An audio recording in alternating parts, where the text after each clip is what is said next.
Eh bien, salut à tous, c'est Nico. On se retrouve aujourd'hui pour une toute nouvelle vidéo en programmation COBOL. Aujourd'hui, vidéo un petit peu particulière, je vous propose un rafraîchissement sur l'une des premières vidéos postées sur la chaîne, à savoir les bases en COBOL.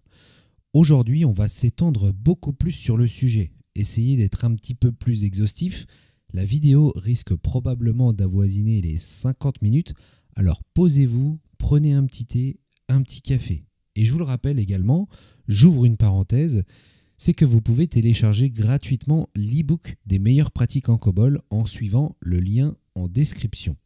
Ceux qui souhaitent en savoir plus sur le COBOL ont fait actuellement une promotion sur le pack expert en COBOL, promotion que vous pouvez obtenir après avoir récupéré l'e-book. Bref, parenthèse fermée, voyons maintenant un aperçu de ce qui vous attend dans cette vidéo sur les bases en COBOL.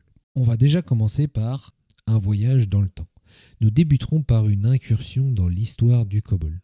Découvrons ensemble comment ce langage a joué un rôle clé dans l'évolution de l'informatique et continue d'influencer notre monde technologique.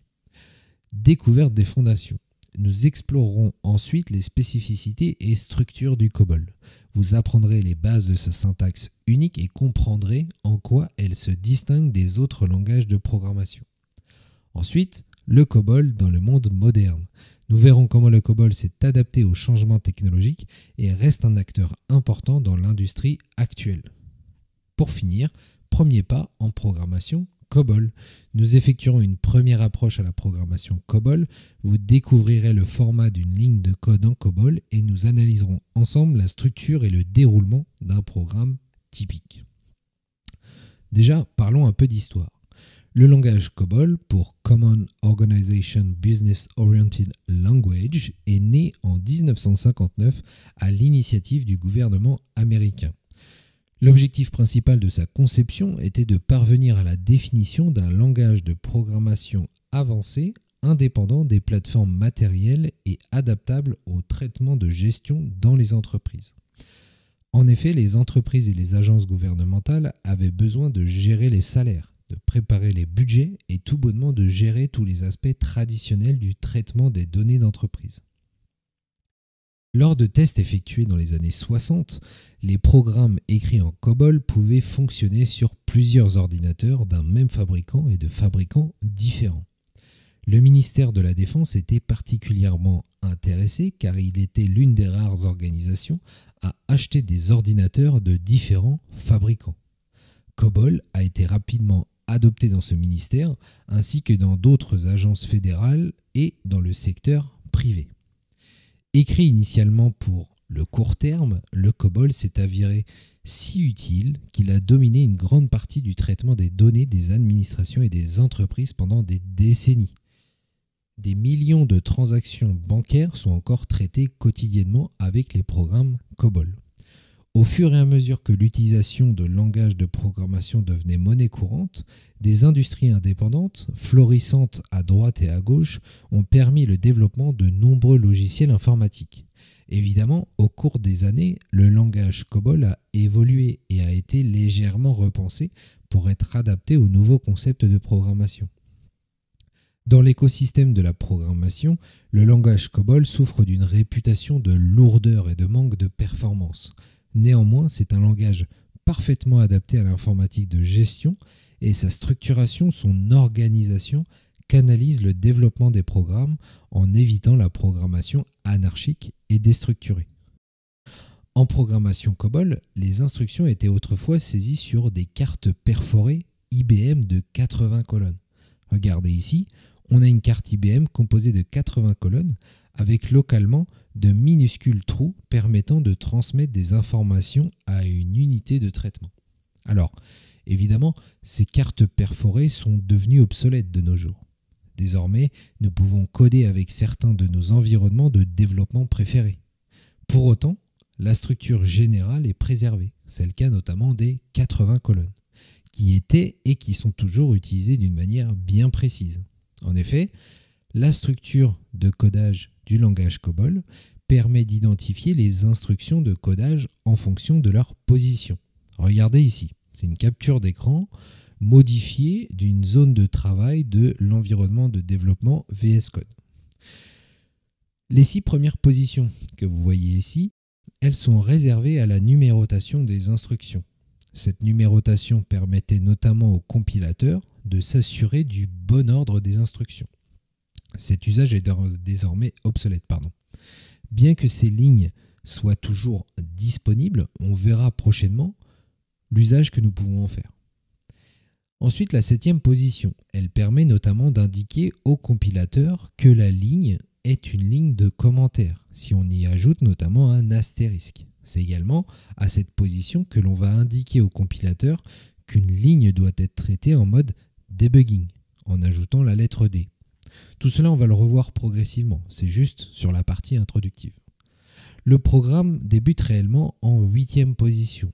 Les 4 positions de la colonne 8 à 11 délimitent une zone connue sous le nom de zone A. On y retrouve notamment les données permettant de structurer le programme, comme les noms de division, de sections et des paragraphes, notion que l'on va aborder encore par la suite. Ensuite, les positions allant de la colonne 12 à la colonne 72 constituent la zone B. On y retrouve les autres instructions de langage. Ces instructions seront détaillées dans la formation programmation COBOL, évidemment. Les positions allant de la colonne 73 à 80 sont réservées au système. Cela permet au système de générer une numérotation à des fins d'identification. Le compilateur ne considère pas ces positions comme une partie du programme. Et maintenant, le COBOL de nos jours. Un grand nombre d'entreprises, d'organisations gouvernementales et d'autres institutions continuent d'exploiter, de maintenir et de mettre à jour leur application COBOL datant de plusieurs décennies. Ces applications fonctionnent encore parfaitement et il n'est pas rentable de les remplacer par des langages plus modernes. Certains ont d'ailleurs tenté la migration et en ont payé les frais. Migrer l'ensemble des données d'une banque vers un nouveau système informatique présente plusieurs problèmes d'envergure. En 2018, la banque anglaise TSB a perdu près de 330 millions de livres et 80 000 clients en tentant de migrer les données de la banque vers un autre système informatique. Près de 2 millions de clients n'avaient plus accès à leur compte en banque, ni même utilisé leur carte bancaire pendant près d'un mois. En fait, le COBOL est ultra robuste. Quand tu as besoin de traiter des millions d'informations rapidement, c'est super solide et très rassurant. C'est une machine de guerre qui marche toujours 60 ans après sa conception. En fait, la technologie peut sembler vieillotte, mais sur les nouvelles applications que nous développons, à chaque fois qu'il y a un problème, ça vient de la partie Java, jamais du COBOL. Les assurances et les banques ont souvent construit et mis à jour leur code et leur application COBOL pendant des décennies et cela constitue aujourd'hui le cœur de leur activité. Il serait donc économiquement presque impossible de mettre à jour l'ensemble de la base de code. Comme tous les environnements COBOL modernes offrent également la possibilité d'intégrer des applications de bureau, des applications mobiles, des applications web et de nombreux environnements d'exécution, ces entreprises n'ont pas vraiment besoin d'investir massivement dans la reconstruction de toute la famille d'applications. De nos jours, le COBOL est partout, mais il est largement méconnu des millions de personnes qui l'utilisent quotidiennement. Sa portée est si étendue qu'il est presque impensable qu'une personne lambda puisse passer une journée sans l'utiliser. Qu'il s'agisse d'utiliser un distributeur automatique de billets, de s'arrêter au feu de signalisation ou d'acheter un produit en ligne, la grande majorité d'entre nous utilisent COBOL sous une forme ou une autre dans le cadre de son existence quotidienne. Les statistiques qui entourent le langage COBOL témoignent de son influence considérable sur le monde des affaires. Il existe plus de 220 milliards de lignes de code de COBOL. On estime qu'il y a 200 fois plus de transactions COBOL qui ont lieu chaque jour que de recherches sur Google. Chaque année, les systèmes COBOL sont responsables du transport de 72 000 conteneurs d'expédition, de la prise en charge de 60 millions de patients, du traitement de 80% des transactions dans le point de vente et de la connexion de 500 millions d'utilisateurs de téléphones mobiles. COBOL gère nos horaires de train, nos systèmes de contrôle du trafic aérien, nos réservations de vacances et le contrôle des stocks des supermarchés. Imaginez bien que cette liste est très loin d'être exhaustive. N'ayons pas peur de le dire, le COBOL fait tourner le monde, tout simplement. En tout cas, moi, ces chiffres-là, je ne sais pas pour vous, ils me font tourner la tête. Ainsi, pourquoi devriez-vous vous lancer dans cet apprentissage COBOL? Alors évidemment, si vous êtes là, c'est que vous avez décidé de vous lancer dans cet apprentissage, mais c'est pour vous conforter dans cette position. En fait, apprendre le COBOL, déjà, c'est apprendre un pan important de l'histoire de l'informatique. Vous apprenez l'un des premiers langages de programmation jamais créés, à une époque où les ordinateurs aujourd'hui relevaient de la science-fiction. En apprenant ce langage, vous apprenez comment fonctionnaient les ordinateurs. Lorsque vous apprenez le COBOL, vous apprenez à être plus discipliné et plus exigeant avec vous-même et votre programmation. Le langage peut être très inflexible, mais vous apprenez à travailler avec moins et à être plus efficace. L'adage spécifiant que les ordinateurs font exactement ce que nous leur disons à faire est plus vrai que jamais avec le COBOL. Enfin, lorsque vous apprenez le COBOL, vous apprenez à travailler sur des problèmes majeurs. Aujourd'hui, ces problèmes peuvent être directement attribués à un mainframe vieillissant. Néanmoins, apporter son soutien et sa contribution à une grande institution financière ou à un hôpital confère de grandes responsabilités. Évidemment, vous ne travaillerez pas sur la prochaine application de rencontre ou sur une nouvelle façon d'acheter vos vêtements. Mais vous veillez à ce que des millions, voire des milliards d'euros soient traités rapidement et avec précision. Pour bon nombre de programmeurs, COBOL est légitimement l'outil le plus efficace de la boîte à outils. Les applications originales des années 60, 70 et 80, écrites en COBOL, fonctionnent encore aujourd'hui, et ce avec précision et efficacité. Néanmoins, la population de personnes sachant coder dans ce langage étant vieillissante, les expertises approfondies deviennent de plus en plus complexes à trouver au fil des années. Les offres d'emploi recherchant des développeurs COBOL se sont fortement accrues ces dernières années. C'est d'ailleurs un très bon langage de programmation pour des profils en reconversion notamment, car il y a beaucoup d'offres d'emploi et relativement peu de demandes de la part des jeunes diplômés. Voyez donc le COBOL comme un langage riche en opportunités.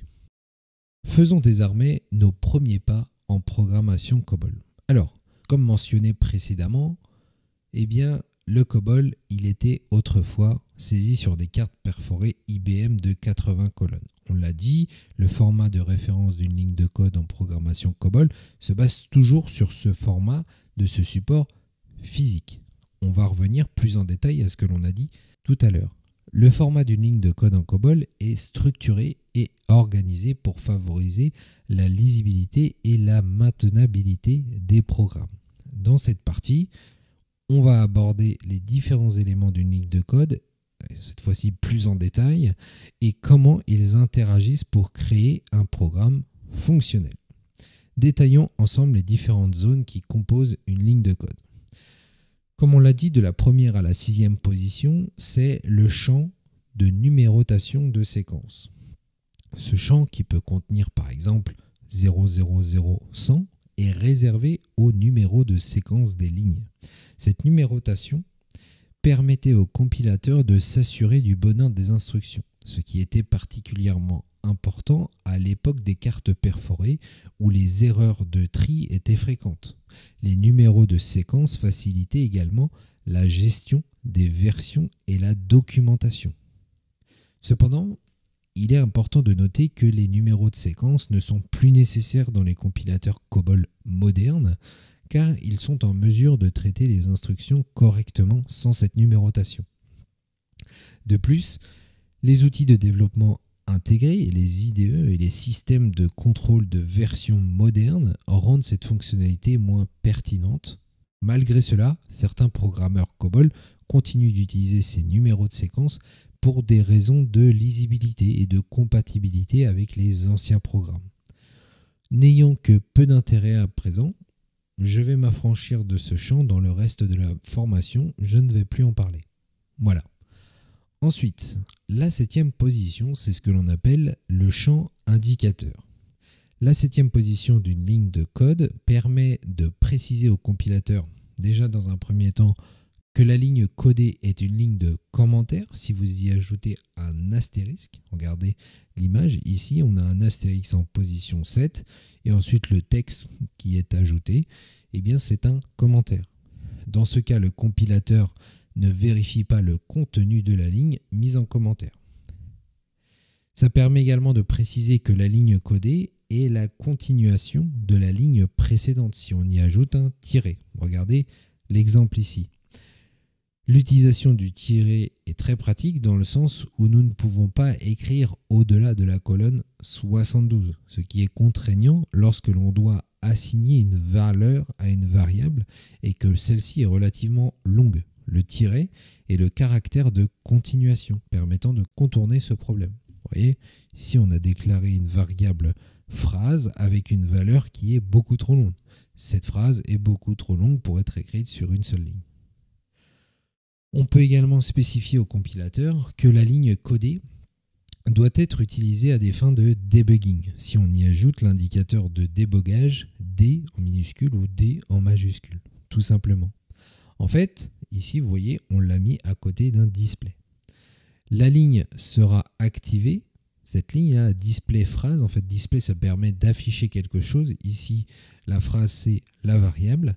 La ligne sera activée lorsque le mode debugging est bien mentionné dans le programme. Dans le cas contraire, cette ligne sera considérée comme une ligne fictive dans le cas d'une compilation conditionnelle. Ensuite, on a de la 8e à la 11e position et si vous vous rappelez, c'est la zone A.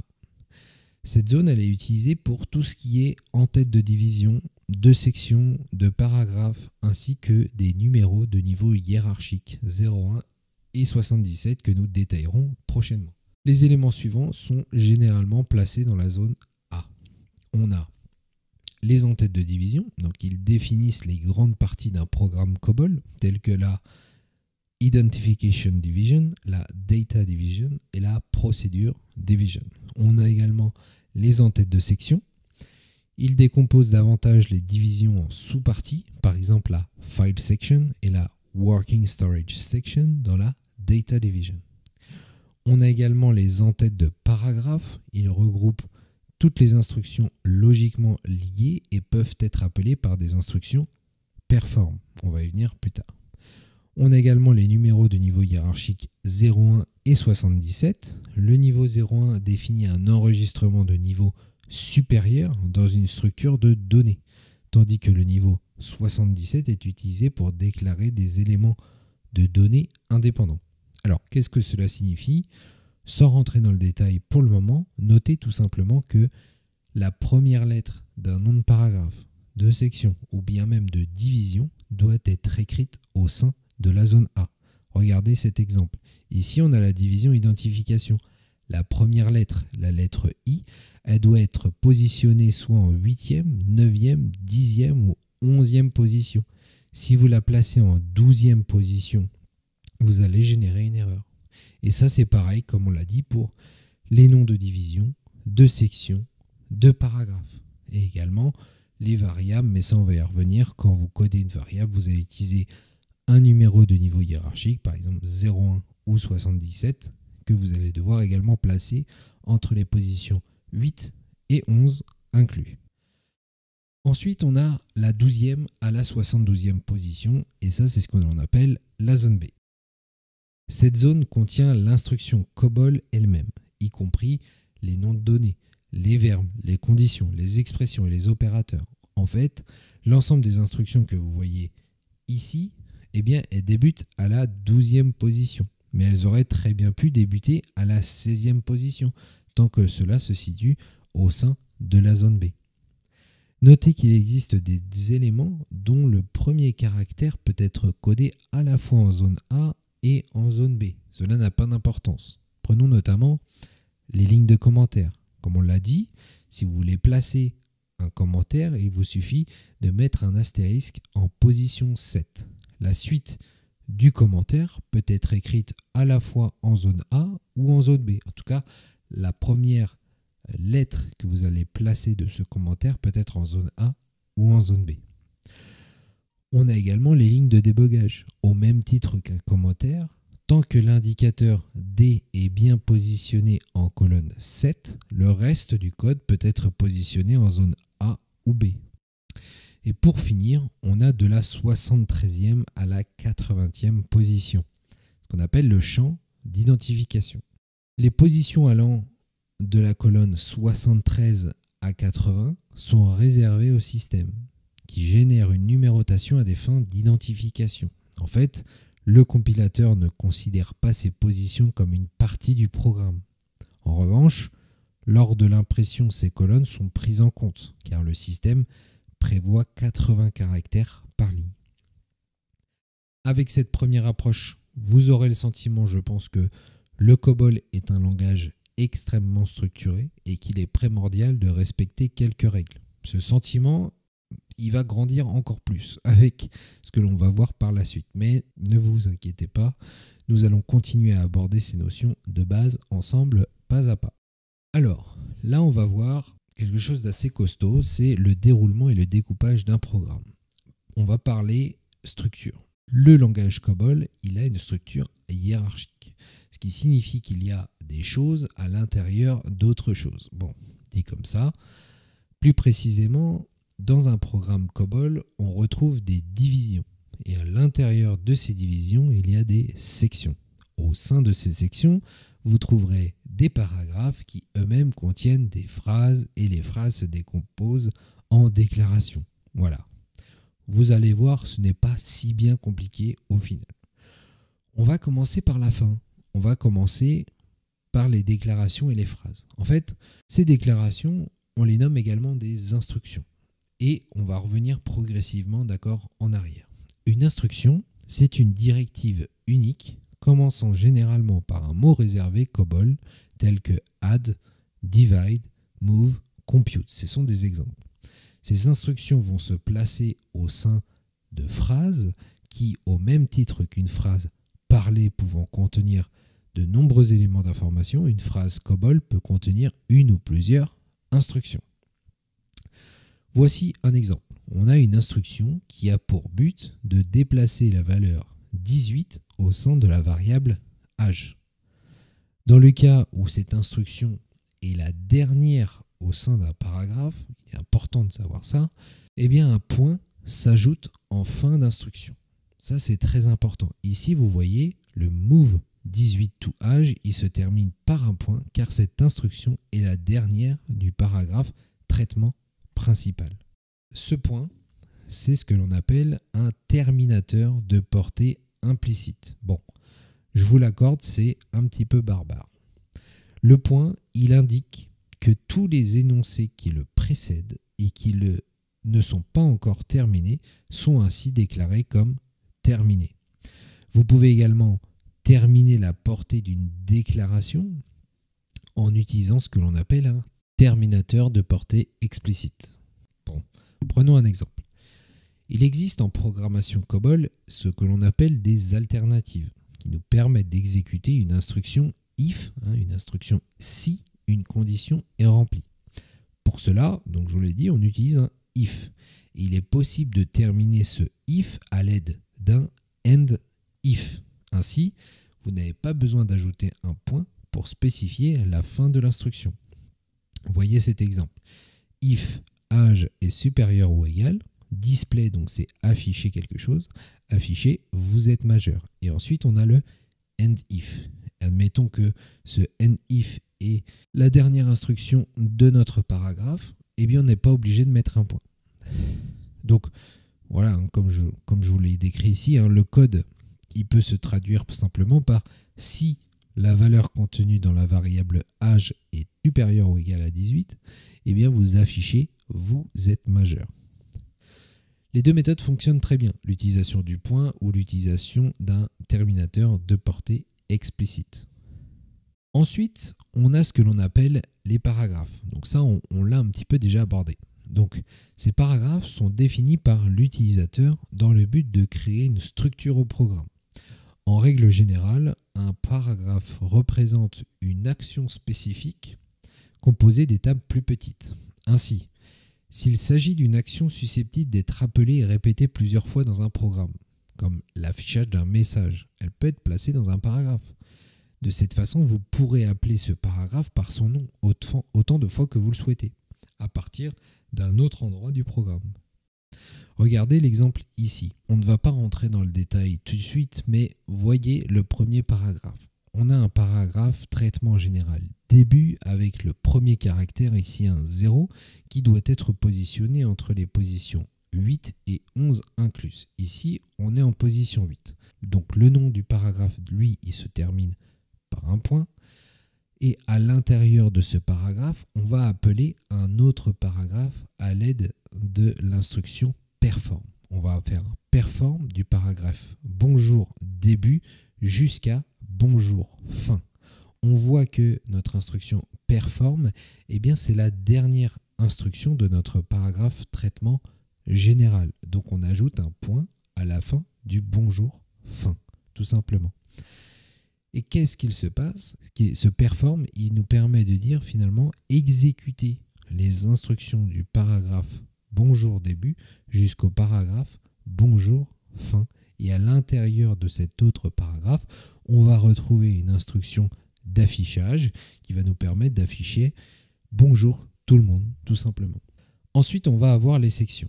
Alors, les paragraphes que nous venons d'aborder peuvent s'agencer au sein de sections. Il y a toutes sortes de sections, certaines d'entre elles ont des noms définis par l'utilisateur et d'autres ont un nom prédéfini. Elles permettent notamment d'améliorer la structure générale du programme et assurent le bon fonctionnement de ce dernier. En effet, certaines informations essentielles au programme ne peuvent être déclarées que dans des sections spécifiques. Par exemple, si nous souhaitons utiliser des fichiers au sein de nos programmes, nous devons déclarer une phase select. Cette phase doit obligatoirement être déclarée dans le paragraphe file control de la section input output. Évidemment, l'ensemble de ces informations seront explicitées en détail dans la suite de la formation.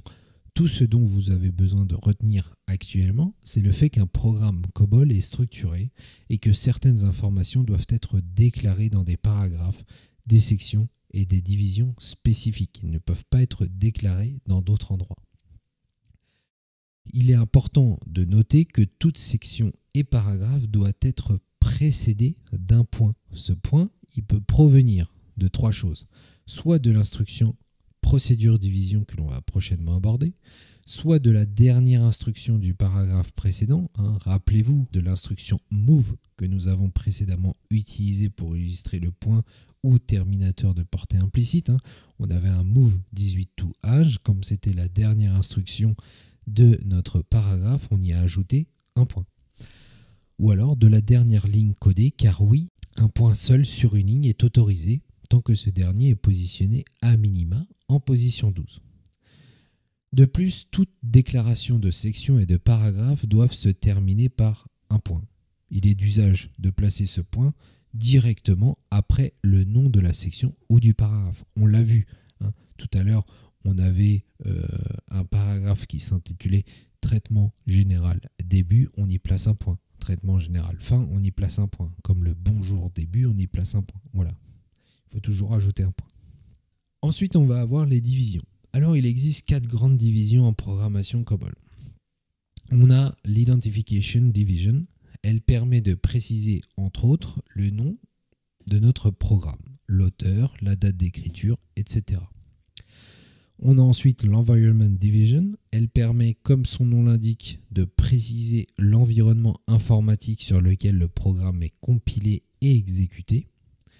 On va avoir la Data Division. Donc elle permet de définir l'ensemble des données qui seront utilisées dans le programme.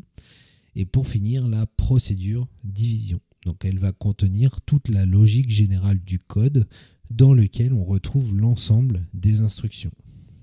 Voilà, donc là j'ai énuméré un peu toutes les divisions et leurs brèves descriptions. Maintenant, il est quand même super important que l'on rentre un petit peu plus dans le détail au niveau de ces divisions. Alors, une division, c'est un bloc de code contenant une ou plusieurs sections, ainsi qu'un ensemble de phrases ou de blocs de déclaration. Alors, une division débute toujours par le nom de la division et se termine par le début d'une autre division ou par la fin du programme. L'ensemble des entêtes de division doivent être codées dans la zone A. Ça, je pense que maintenant, vous l'avez compris. Et vous vous rappelez que la zone A s'étend des colonnes 8 à 11 incluses. Comme précédemment mentionné, on a nos 4 divisions et la première étant l'Identification Division.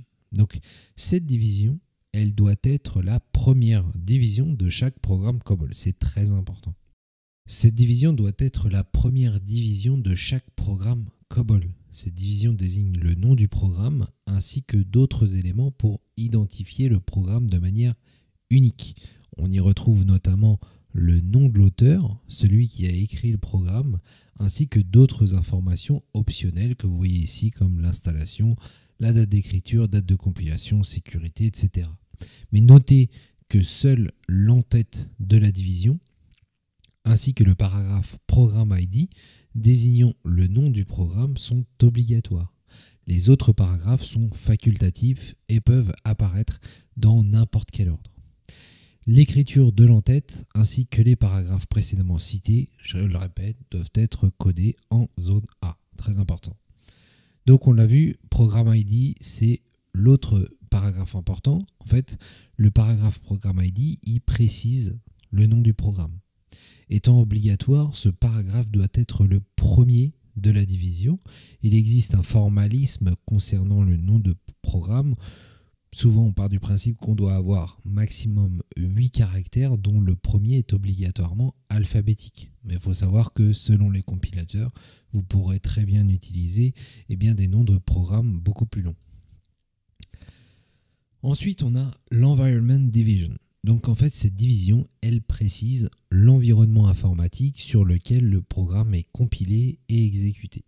Donc en fait, au sein de cette division, on y précise également l'organisation des fichiers et les méthodes d'accès utilisées dans le programme. On y retrouve deux grandes sections, la Configuration Section et l'Input-Output Section. Sachez néanmoins que l'Environment Division est optionnel. La Configuration Section, elle décrit l'environnement informatique sur lequel le programme est compilé et exécuté. Comme nous l'avons précédemment précisé, il s'agit d'une section facultative. Cette section ne peut être définie que dans un programme dit principal et non dans un programme contenu dans un autre programme. On verra plus tard, ce sont les sous-programmes. Alors, on a un paragraphe source computer dans cette configuration section. En fait, ce paragraphe, il fournit le système informatique sur lequel le programme source sera compilé. Toutes les entrées du paragraphe source computer sont soumises à un contrôle syntaxique, mais seule la clause with debugging mode a un effet sur l'exécution du programme. Parlons un peu de cette clause with debugging mode. C'est grâce à cette clause qu'il est possible d'indiquer à l'aide du caractère D, en majuscule ou en minuscule, en 7e position des lignes de code, qui ne seront exécutées qu'en cas de compilation en mode debugging. Ça, on l'a vu tout à l'heure. Si vous ajoutez un D, par exemple, devant ici l'instruction display qui permet d'afficher quelque chose, cette ligne de code, elle ne va s'exécuter que si vous avez précisé qu'on veut exécuter le programme en mode débugage, et donc cela après le source computer. Sachez néanmoins que ce mode très coûteux ne doit être utilisé qu'en phase de test ou en pré-production. Ensuite, on va avoir l'Object Computer. En fait, le paragraphe Object Computer, il permet de préciser le nom du système pour lequel le programme est destiné. Notez que ce programme n'a aucun effet sur l'exécution du programme. Ensuite, on a un paragraphe très important, c'est Special Names. En fait, ce paragraphe, il permet d'indiquer des clauses dans lesquelles on retrouve des noms mnémoniques d'utilisateurs, des noms de classes, des valeurs monétaires ou des fonctions devant être traitées. L'une des utilisations les plus courantes, c'est l'utilisation de Decimal Point is Comma. En spécifiant cette clause, on modifie la signification de la virgule et du point décimal lorsqu'ils sont utilisés dans des descriptions de données. Ensuite, on a l'Input-Output Section. En fait, la section Input-Output, elle permet de préciser l'organisation et les méthodes d'accès des fichiers. Cette section va nous permettre de fournir l'ensemble des informations nécessaires à la transmission et à la manipulation des fichiers pendant l'exécution d'un programme. Et donc dans cette section, on y retrouve notamment le paragraphe File Control et le paragraphe IO control. Pour le file control, en fait, ce paragraphe, il contient l'essentiel des informations sur les fichiers que l'on souhaite utiliser dans un programme.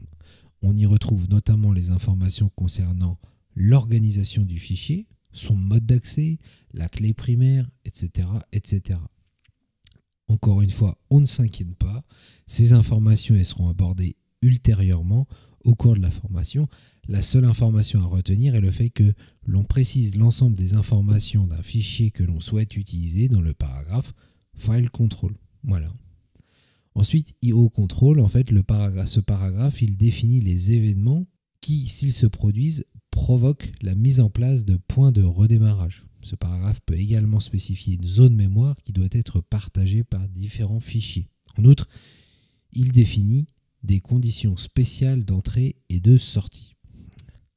Ensuite, on va avoir la Data Division. Alors, la Data Division, elle définit l'ensemble des données qui vont être utilisées dans le programme, tout simplement. Chaque section de la Data Division possède une fonction logique et spécifique dans le programme COBOL. Cette division comporte 3 sections principales. On a la File Section, la Working Storage Section et la Linkage Section. Commençons par la File Section. Donc la File Section, elle permet de définir la structure des fichiers de données. On y retrouve généralement la FD, File Description, qui va nous permettre de décrire les champs des enregistrements de chaque fichier utilisé par le programme. Plus de détails sur la FD que nous devons déclarer dans la File Section de la Data Division sera proposé évidemment dans la partie lorsque l'on traitera de la manipulation des fichiers. Ensuite, on a une section très importante, c'est la Working Storage Section. En fait, cette section, elle permet de définir le nom des variables nécessaires au traitement des données dans le programme. Au sein de cette section, les variables peuvent être également initialisées avec une valeur de départ à l'aide de la clause value. Une zone en mémoire est allouée à tous les champs de la Working Storage Section à l'exécution du programme, puis désallouée à la fin de cette exécution. Sans surprise ici, je vous invite à être de nouveau patient. Nous allons voir ensemble ces notions progressivement. Et pour finir, on a la procédure division. En fait, la procédure division, elle comprend un ensemble de déclarations et de procédures qui contiennent des sections, des paragraphes et des phrases. En fait, c'est au sein de cette division que l'on va retrouver le cœur du code contenant la logique générale de ce dernier afin de mener à bien la tâche demandée par le programme. C'est d'ailleurs à partir de la procédure division que l'exécution du programme débute et celui-ci se termine par une instruction stop run ou go back. Alors, pas besoin de rentrer dans le détail pour le moment concernant les notions abordées par cet exemple. Sachez néanmoins que votre algorithme, le cœur de votre programme, sera codé en procédure division. C'est à partir de ce moment-là que le programme débute. Je le répète encore une fois, mais il est important de le noter, que le programme se termine par une instruction stop run ou go back. Si vous êtes arrivé jusqu'ici, sans rien lâcher, déjà toutes mes félicitations. Alors, bien qu'un peu indigeste, cette étape, elle est quand même essentielle pour comprendre le déroulement, le découpage d'un programme et de mieux appréhender l'aspect structuré et hiérarchique de la programmation COBOL. Je vous l'accorde, cela peut paraître un petit peu déroutant, il y a beaucoup d'informations, mais focalisez-vous sur l'essentiel, vous pourrez y revenir progressivement. Bon, pour résumer ce premier chapitre sur les fondamentaux du COBOL, gardez à l'esprit que tout ce qui a été présenté est important. Même si les informations sur la structure d'un programme COBOL sont très denses, prenez note néanmoins qu'il s'agit là de l'essentiel. Malgré tout, on peut encore trier sur les fondamentaux. D'abord, en ce qui concerne le format d'une ligne de code COBOL. On a vu ensemble que la structure est conçue pour faciliter la lisibilité et la maintenance. En contrepartie, le COBOL impose des règles strictes sur la position de plusieurs éléments. Parmi les aspects essentiels, il faut bien évidemment que l'on évoque la colonne 7. En fait, c'est au niveau de la 7e colonne que vous allez pouvoir préciser au compilateur que la ligne codée est une ligne de commentaire, par exemple. Donc ceci est un commentaire. Vous allez également pouvoir préciser que la ligne codée est destinée au débogage. Donc pour cela, on ajoute en minuscule ou en majuscule la lettre D et ensuite on ajoute tout simplement notre instruction. Par exemple, là, on a une instruction display qui va nous permettre d'afficher certaines informations. Et en fait, cette ligne de code ne sera exécutée que lorsque notre programme sera en mode debug. On avait également utilisé le caractère de continuation, qui est le tiret en colonne 7, lorsque l'on avait déclaré une variable qui était beaucoup trop grande pour être codée sur une seule et même ligne. Car je vous rappelle qu'en COBOL, on ne peut pas coder au-delà de la 72e position, tout simplement. Hop. Poursuivons ensuite avec la distinction entre la zone A, qui est située entre les colonnes, je vais remonter, entre les colonnes 8 et 11 incluses, et la zone B, qui est située entre les colonnes 12 et 72. En fait, on utilise la zone A pour les entêtes de division, de section, de paragraphe, ainsi que les numéros de niveau hiérarchique 01 et 77. En fait, imaginez que vous mettez en forme un document Word. En fait, c'est dans cette zone A que vous mettriez vos chapitres, vos paragraphes, vos entêtes, etc. Alors que dans la zone B, ici, en fait, vous allez ajouter le corps de votre texte. Ici, c'est pareil. En zone B, on va ajouter la logique de notre code avec nos instructions, nos conditions, nos opérateurs, etc.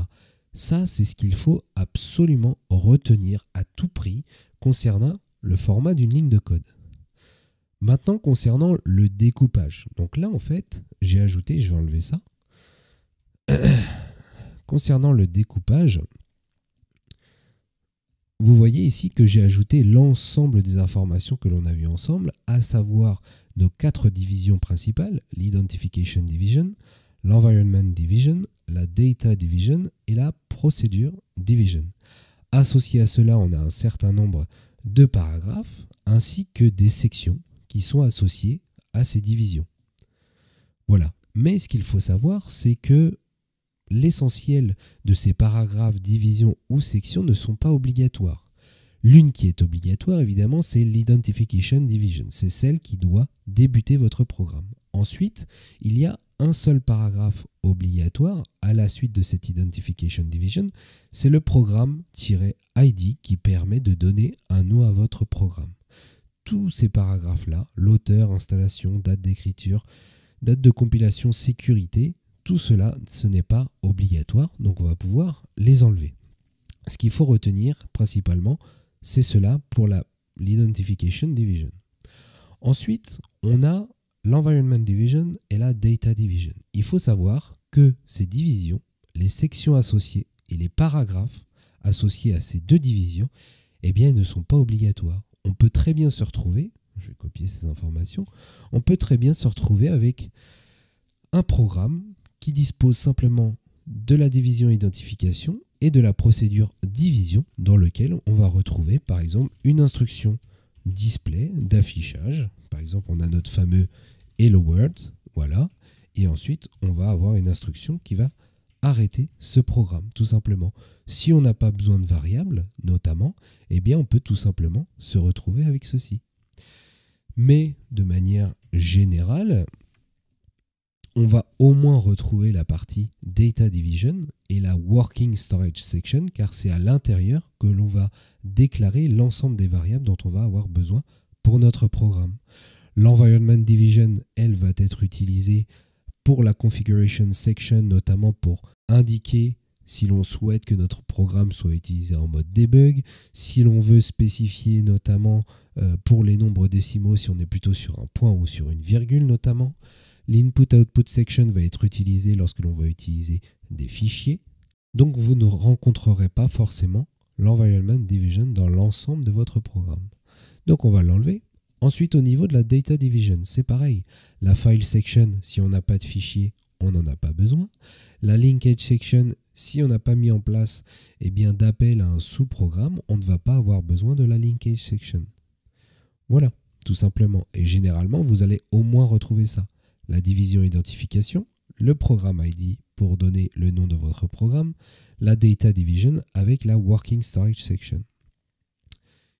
Et donc, c'est à l'intérieur de cette working storage section que vous allez pouvoir déclarer l'ensemble de vos variables. Et donc là, on revient un peu sur le format d'une ligne de code et l'importance de la position. Car vous voyez, au niveau des divisions, des paragraphes, des sections, la première lettre, elle se situe toujours entre les colonnes 8 et 11. Par exemple, si on est sur une variable 01, par exemple ws-prénom en pic x de 7, voilà, le 01 doit être codé entre les colonnes 8 et 11, c'est-à-dire en zone A. Ensuite, si vous avez une zone de groupe, par exemple, groupe, voilà, j'ai pas trop d'inspiration, et après vous avez des numéros de niveau hiérarchique supérieur. Le 05, par exemple le 02 ou un autre numéro de niveau hiérarchique supérieur, généralement on va utiliser le 05, ensuite le 10, etc. Ces derniers, ils peuvent être également codés en zone A. Cela n'a pas d'importance, d'accord ? Par contre, le numéro de niveau hiérarchique le plus inclusif et le plus élevé, le 01, doit absolument se trouver entre les colonnes 8 et 11. Vous ne pouvez pas vous retrouver avec une variable déclarée ainsi. Voilà. Ensuite, dans la procédure division, là, vous l'avez vu, on a déjà certaines informations que l'on va retrouver dans la zone B. Donc, par exemple, si, admettons, j'utilise une instruction qui va déplacer le prénom Nicolas dans la variable ws-prénom. Donc ça, c'est notre conteneur. Vous avez vu, l'instruction, elle doit se situer entre les colonnes 12 et 72, peu importe, elle peut être située beaucoup plus loin, tant qu'elle est située en zone B. On peut, par exemple, là je complexifie un peu le système, ça on n'a pas besoin, mais c'est pour vous donner un exemple. Par exemple, on va appeler un paragraphe d'affichage. Hop, paragraphe d'affichage.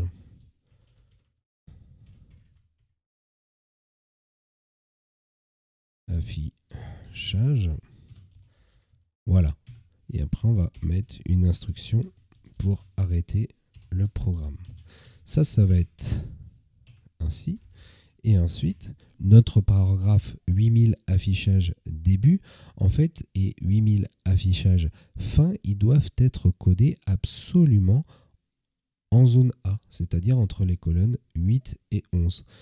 Donc, 8000-affichage début, hop, on va avoir notre instruction d'affichage, notre display, donc par exemple WS prénom, on n'a plus besoin du stop run, on a un avant, hop, affichage, fin, point, hop, exit. Voilà. Alors l'ensemble des informations, on les verra un petit peu plus tard, c'est juste pour vous montrer qu'il y a certaines positions à respecter. Pour les paragraphes, pour les divisions, pour les sections, on doit absolument situer la première lettre ou le premier caractère, peu importe, là ici on va avoir un chiffre, entre les colonnes 8 et 11. Par contre, pour l'ensemble de nos instructions, on va se situer en zone B. On peut vérifier.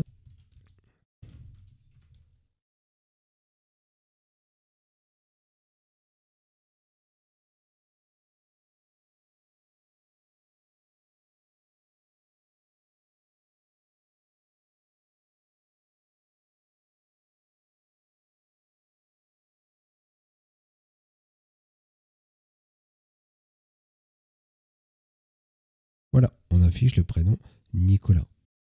Et bien voilà, on en a terminé pour cette vidéo sur les bases en COBOL.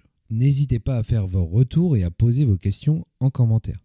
Pour le moment, je vous invite à aller consulter notre site From Zero to COBOL si vous souhaitez en savoir plus sur ces notions et bénéficier d'un ensemble de formations complètes en COBOL sur TSO-ISPF, les JCL, les bases de données DB2 et le SQL, le tout en partant de zéro. En attendant, si vous avez apprécié cette vidéo, n'hésitez pas à lâcher les pouces bleus, les abonnements, les commentaires. On se dit à très vite pour une prochaine vidéo. Ciao!